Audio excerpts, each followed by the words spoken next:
Let's continue unit first. आपने जो atomic model है इससे पहले पढ़ा है J Thomson model, Rutherford model.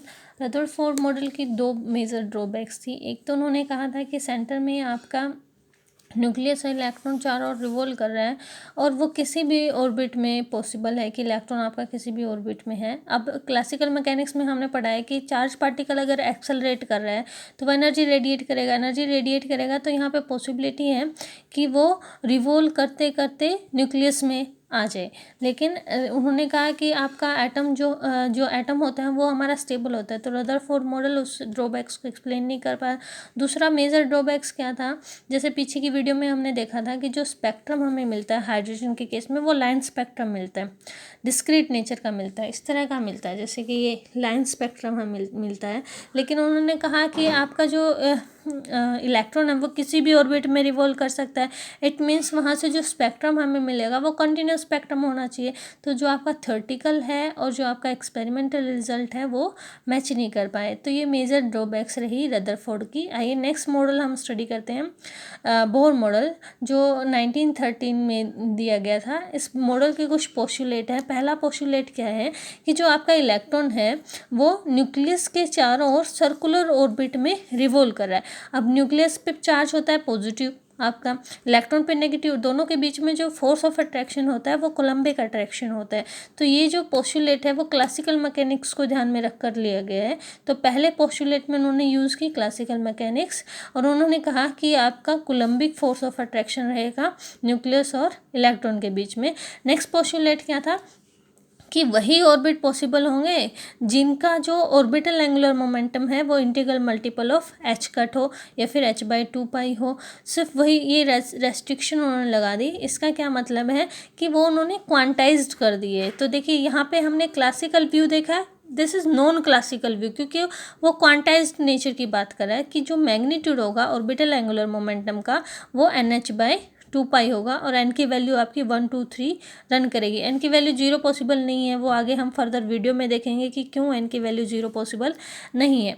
Next postulate क्या था कि आपका, क्योंकि क्लासिकल मैकेनिक्स में हमने पढ़ा है कि एक accelerated charge particle electromagnetic radiation emit करता है। लेकिन उन्होंने क्या कहा कि अगर आपका इलेक्ट्रॉन अलाउड ऑर्बिट में मूव कर रहा है तो एक्सेलरेशन होने के बावजूद वो एमिशन को रेडिएट नहीं करेगा।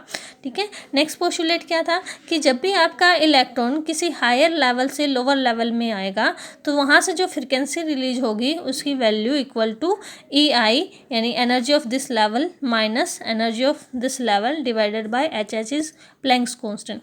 तो ये चार पोस्टुलेट को ध्यान में रखते हुए हम एनर्जी के डेरिवेशन को देखते हैं।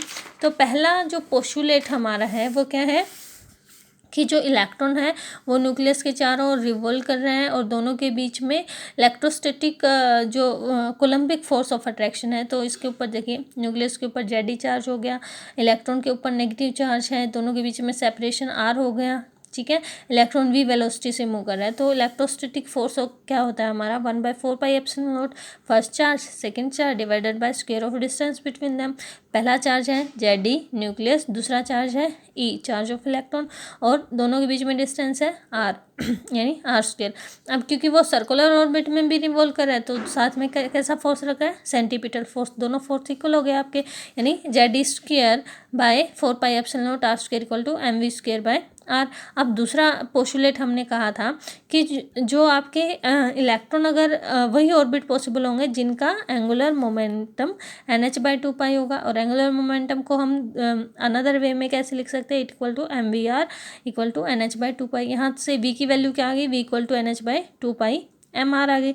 अब यहाँ पे अगर आपने R और V की वैल्यू डिटरमाइन कर रहे हैं तो फर्स्ट इक्वेशन से हमारे पास R की वैल्यू क्या आ जाएगी। देखो एक R यहाँ पे R² है, यहाँ पे सिंगल R है, तो एक टर्म यहाँ पे कैंसिल हो जाएगी और ZD² 4πε0 R रह जाएगा इक्वल टू mv²। 1/r हमने निकाल लिया, ये टर्म आ गई। अब R हमारे पास आ गया, V की वैल्यू को यहाँ से पुट कर दीजिए NH/2 mr। ये वैल्यू अगर पुट करेंगे v² है यहाँ पे, यानी कि n² h², 4π² m² r²। 4 से 4 कैंसिल हो जाएगा, पाई की एक टर्म कैंसिल हो जाएगी, m की एक टर्म कैंसिल हो जाएगी, एक टर्म r की कैंसिल हो जाएगी। तो यहाँ से r की वैल्यू जो आएगी n² h² ε0/πm z E square आएगा। अब यहाँ पे देखिए कि आपकी एन और जेड को छोड़ के बाकी सारी टर्म इलेक्ट्रॉन के लिए एज ए कांस्टेंट है। H is Planck's constant, epsilon not is constant, pi is constant, mass of electron is constant, charge of electron is constant. तो जो आपकी जो रेडियस होगी वो सिर्फ किस पे डिपेंड करेगी, एन स्क्वायर और जेड पे डिपेंड करेगी। अब देखिए अगर आप इस आर की वैल्यू को यहाँ पे पुट कर दें, जो हमने टर्म निकाली थी वी की, एन एच बाई 2πmr, यहाँ पे अगर पुट कर दें तो वेलोसिटी जो आ जाएगी हमारी वो आ जाएगी वी इक्वल टू, ये हमने आर की वैल्यू को पुट कर दिया, पाई से पाई कैंसिल, एम से एम कैंसिल हो गया आपका, एन एक एन की टर्म कैंसिल होगी, एक एच की टर्म कैंसिल होगी, तो Z equal to Z square by 2n H epsilon nought. Hydrogen के लिए हमने निकाला, हाइड्रोजन में जेड इज़ 1, एन इज़ 1। अगर आप फर्स्ट ऑर्बिट की बात करें तो एन की वैल्यू 1 होगी। तो जो आपकी फर्स्ट ऑर्बिट की रेडियस जो आती है वो 0.53 एंगस्ट्रॉम आती है, और जो वेलोसिटी आती है वो 2.18 इंटू 10⁶ मीटर पर सेकेंड आती है, जो कि near about 1% of velocity of light है, या फिर कहीं 1/137 ऑफ वेलोसिटी ऑफ लाइट है। तो पोस्टुलेट में मैंने आपको कहा था कि उन्होंने n इक्वल टू 0 नहीं लिया। क्यों नहीं लिया? क्योंकि देखो जो बोर मॉडल लिया उन्होंने उसको क्लासिकल मैकेनिक्स यूज़ करके भी सोल्व करने की कोशिश की है। और क्लासिकल एक आपने मैकेनिक्स पढ़ी होगी, थ्योरी ऑफ रिलेटिविटी मैकेनिक्स। तो अगर आपकी जो यहाँ पे वेलोसिटी अगर लार्ज हो जाए, इससे लार्ज हो जाए, और वो वेलोसिटी ऑफ लाइट को अप्रोच करे, तो आपको रिलेटिविटी लगानी पड़ेगी, लेकिन उन्होंने क्लासिकल मैकेनिक्स लगाई है। अब यहाँ पे अगर एन को 0 पुट कर दिया तो वी तो इन्फिनिटी हो गया, वी इन्फिनिटी हो गया। तो आपको पता है किसी भी किसी भी पार्टिकल की अगर जो वेलोसिटी है वो वेलोसिटी ऑफ लाइट को अप्रोच करे तो मास चेंज होने लग जाता है उसका, है ना। तो आपको वेलोसिटी जो रिलेटिविस्टिक मैकेनिक्स उन्होंने नहीं यूज़ की, इसी वजह से उन्होंने एन को 0 नहीं लिया, क्योंकि उन्होंने क्लासिकल मैकेनिक्स यूज़ की है। ओके, नेक्स्ट आइए देखते हैं कि पोटेंशियल एनर्जी आप कैसे निकालेंगे। डेफिनेशन क्या होती है पोटेंशियल एनर्जी की, कि आपको चार्ज पार्टिकल को किसी रेफरेंस पॉइंट से उस पॉइंट तक लाने के लिए जितना वर्क डन करना पड़ा है वो उसकी क्या होगी, पोटेंशियल एनर्जी। जैसे कि यहाँ पे रेफरेंस पॉइंट क्या हो गया, इन्फिनिटी, यानी आपने इन्फिनिटी से आर तक लाने में, इलेक्ट्रॉन को इन्फिनिटी से आर तक लाने में जितना वर्क डन करना पड़ा वो क्या होगी, उसकी पोटेंशियल एनर्जी। अब इन दोनों के बीच में जो फोर्स है वो force of attraction already negative sign है, क्योंकि ये पॉजिटिव चार्ज है, ये नेगेटिव चार्ज है। एक नेगेटिव साइन ये हो गया, नेगेटिव नेगेटिव क्या आ गया, पॉजिटिव। इसका इंटीग्रेशन करें 1/4 एप्सिलॉन नॉट कॉन्स्टेंट है, Z E square constant, 1/r square का इंटीग्रेशन -1/r आ गया। अब आप लिमिट रखें इन्फिनिटी टू आर, तो पहली लिमिट रखोगे तो 1/r आ जाएगा, दूसरी लिमिट रखोगे तो 1/∞ 0 जाता है, तो उसका कंट्रीब्यूशन 0। तो पोटेंशियल एनर्जी क्या आ जाएगी, -ZE²/4πε0r। काइनेटिक एनर्जी निकालिए। काइनेटिक एनर्जी क्या होती है आपकी, हाफ mv² होती है। वी की वैल्यू आप फर्स्ट इक्वेशन से पुट कर दीजिए, यहाँ से जो v² की वैल्यू आर की टर्म में जो आ रही है वो यहाँ पे पुट कर दीजिए, तो जो वैल्यू आएगी हमारी काइनेटिक एनर्जी की वो ZE²/8πε0r। और पोटेंशियल एनर्जी की क्या आ रही है, -ZE²/4πε0r आ रही है। ओके, टोटल एनर्जी क्या हो जाएगी हमारी, काइनेटिक प्लस पोटेंशियल एनर्जी, दोनों को ऐड करेंगे तो टोटल एनर्जी हमारी नेगेटिव आ रही है। नेगेटिव आने का क्या मतलब है कि इलेक्ट्रॉन जो है आपका न्यूक्लियस के साथ बाउंड है। अब जैसे जैसे आपके जो ऑर्बिट है वो इंक्रीज होता जाएगा, जो आपकी वैल्यू हार की वो इंक्रीज होती जाएगी, तो जो ओवरऑल टर्म है वो लेस नेगेटिव होगी। लेस नेगेटिव होगी तो मतलब आउटर मोस्ट जो इलेक्ट्रॉन होंगे आपके वो लेस बाउंड होंगे न्यूक्लियस के साथ। अब नेक्स्ट देख लेते हैं कि किसी भी nth लेवल के लिए जो एनर्जी होगी, अगर आप यहाँ पे r की वैल्यू को पुट कर दें, जो ये टर्म हमने निकाली है हेयर, r की वैल्यू जो हमने पीछे निकाली थी, ये अगर इस इक्वेशन में पुट कर दें तो जो हमारी एनर्जी आ जाएगी किसी भी nth लेवल के लिए वो ये आ जाएगी -mZ²E4/8ε0² h²1/n²। ये सारी टर्म आपकी कॉन्स्टेंट है z को छोड़ के। तो इस टर्म को अगर आप z फॉर हाइड्रोजन अगर यूज करें z=1, तो ये सारी टर्म जो कंट्रीब्यूट करती है वो En = -13.6/n² इलेक्ट्रॉन वोल्ट। तो यहाँ से आप फर्स्ट लेवल के निकाल सकते हैं। सेकंड, फर्स्ट के लिए N1 पुट कर दिया, सेकंड के लिए N2 पुट कर दिया, तो इस तरह से आपकी एनर्जी आ जाएगी। अब आपने अगर एनर्जी लेवल डायग्राम ड्रॉ करना है तो जैसे N = 1 के लिए एनर्जी -13.6 इलेक्ट्रॉन वोल्ट, N = 2 के लिए -3.39 इलेक्ट्रॉन वोल्ट, N = 3 के लिए -1.51 इलेक्ट्रॉन वोल्ट, N = 4 के लिए -0.85 इलेक्ट्रॉन वोल्ट। अगर आप देखें कि जो सेपरेशन है लेवल के बीच में वो कंटिन्यूसली डिक्रीज करता जाता है और बाद में एक कॉन्टिनम बन जाता है, बिल्कुल पास पास लेवल आ जाता है, यानी कंटिन्यूस सा फील आता है कि ये जो लेवल है वो मर्ज हो गए हैं। तो आप अगर यहाँ से ये हम नेक्स्ट लेक्चर में भी डिस्कस करेंगे कि जो आपका स्पेक्ट्रा मिलता है वो कॉन्टिनम क्यों मिलता है। ये स्पेक्ट्रा हम एक बार बाद में बताते हैं कि नेक्स्ट देखो टर्म वैल्यू क्या होती है कि आपकी किसी भी एनर्जी लेवल की एनर्जी को अगर आप -hc टर्म से डिवाइड कर दें तो जो टर्म हमारी आती है उसको हम टर्म वैल्यू कहते हैं। तो टर्म वैल्यू को आप डिनोट करेंगे Tn से, Tn इक्वल टू -En/hc।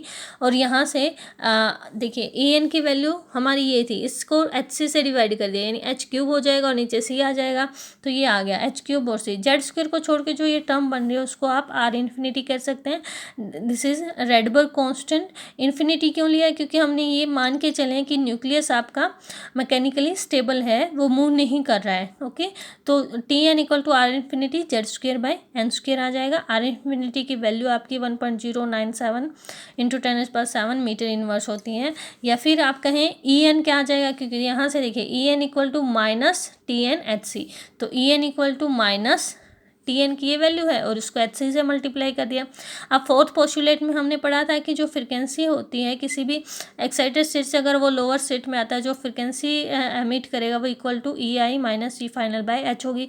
अब यहाँ पे EI और E फाइनल की वैल्यू पुट कर दी। EI के लिए NI हो जाएगा, E फाइनल के लिए N फाइनल हो जाएगा, तो ये टर्म आ जाएगी हमारे पास।